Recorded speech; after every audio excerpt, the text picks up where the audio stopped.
Selamat pagi, Bapak Agus. Saya mendesain Atala dengan NPM 6162101018. Kali ini akan mempresentasikan hasil pengerjaan saya pada nomor 5.3.5.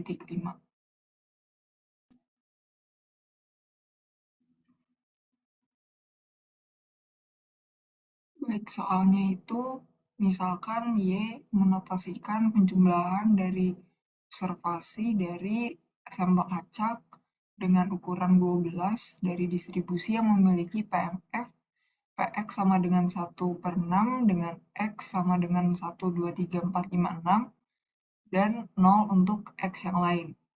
Pertanyaannya, hitung aproksimasi nilai dari peluang 36 kurang dari sama dengan Y kurang dari 48. Di sini kita diberikan hint berupa Y, karena Y-nya itu diskret, yaitu berarti 36, 37, dan seterusnya sampai dengan 48, kita bisa tuliskan probability-nya itu menjadi peluang dari 35,5 kurang dari Y kurang dari 48,5. Atau bisa kita tuliskan seperti ini, N-nya itu tadi 12, yaitu sampel acak, PMF dari distribusinya itu 1/6 dengan X untuk X, 1, 2, 3, 4, 5, 6, dan 0 untuk X yang lain. Nah, ditanyanya berarti peluang untuk 35,5 kurang dari Y kurang dari 48,5. Di sini saya misalkan Y sama dengan hasil penjumlahan dari XI, di mana I-nya itu berjumlah 12, dari 1 sampai 12, jadi berjumlah 12. Karena tadi di soal disebutkan bahwa sampel size-nya itu adalah 12. Nah, karena kita tahu bahwa dengan menggunakan teorema limit pusat, kita bisa nyatakan yaitu Z sama dengan Y kurang dari ekspektasi Y per sigma Y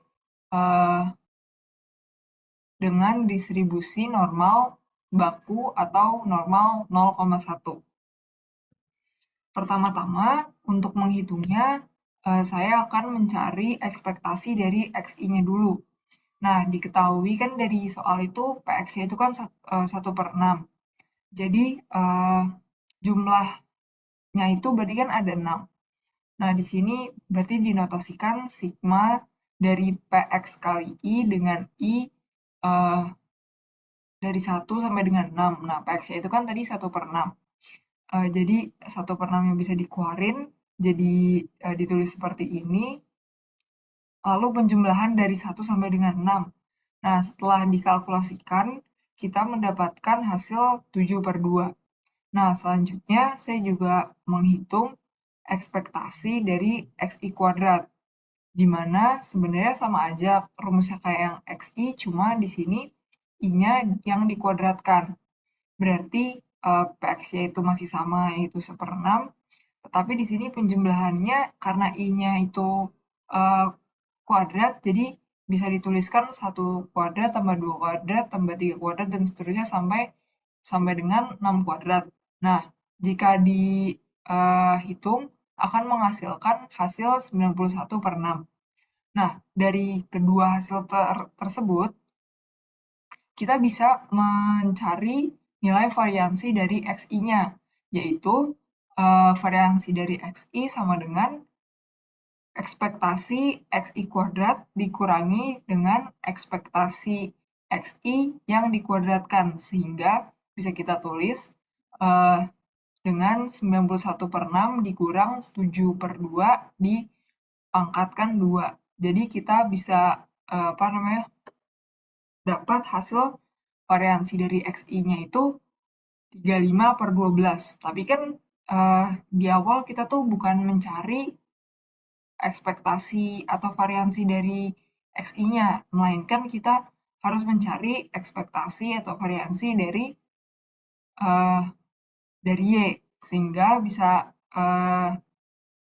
dituliskan, tadi di awal udah saya misalkan Y itu sama dengan sigma dari XI dengan I-nya itu dari 1 sampai dengan 12. Nah, di sini berarti kita bisa tuliskan yaitu ekspektasi dari Y sama dengan Y-nya itu kita ganti dengan permisalan yang di atas ini, di atas kanan, itu menjadi sigma dari ekspektasi XI dengan berjumlah sebanyak 12. Jadi karena kita tahu ekspektasi XI-nya itu adalah 7/2, nah terus sigmanya itu dari 1 sampai dengan 12, berarti kita bisa menuliskan bahwa 7/2 ini tuh ada sebanyak 12 buah. Atau kalau misalkan kita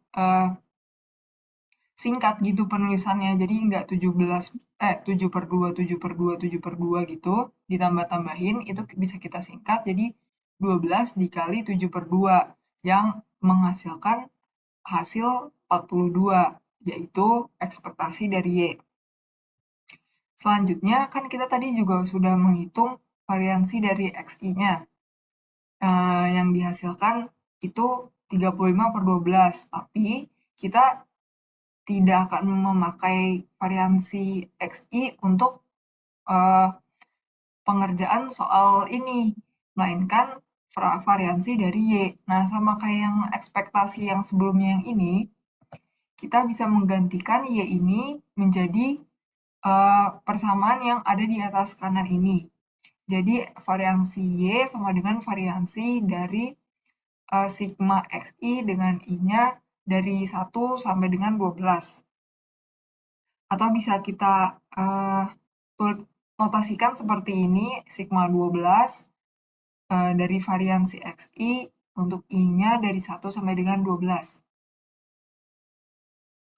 Nah, karena kita tahu si variansi XI-nya itu 35/12, sama kayak tadi, karena di sini sigmanya dari 1 sampai dengan 12, berarti kan bisa kita tuliskan bahwa 35/12 ditambah 35/12 sebanyak 12 kali, atau bisa kita notasikan dengan ringkas menjadi 12 kali 35/12, yang dihasilkan adalah 35. Tetapi 35 ini merupakan sigma Y kuadrat. Sedangkan kita membutuhkan sigma Y saja, tidak perlu dikuadratkan. Jadi kita bisa hitung lagi dan didapatkan sigma Y itu sama dengan akar 35. Dengan ekspektasi Y sama dengan 42 dan variansi Y sama dengan 35 atau sigma Y itu sama dengan akar 35, kita bisa mencari peluang dari nilai 36 kurang dari Y kurang dari 48. Yaitu, karena kan tadi di awal kita sudah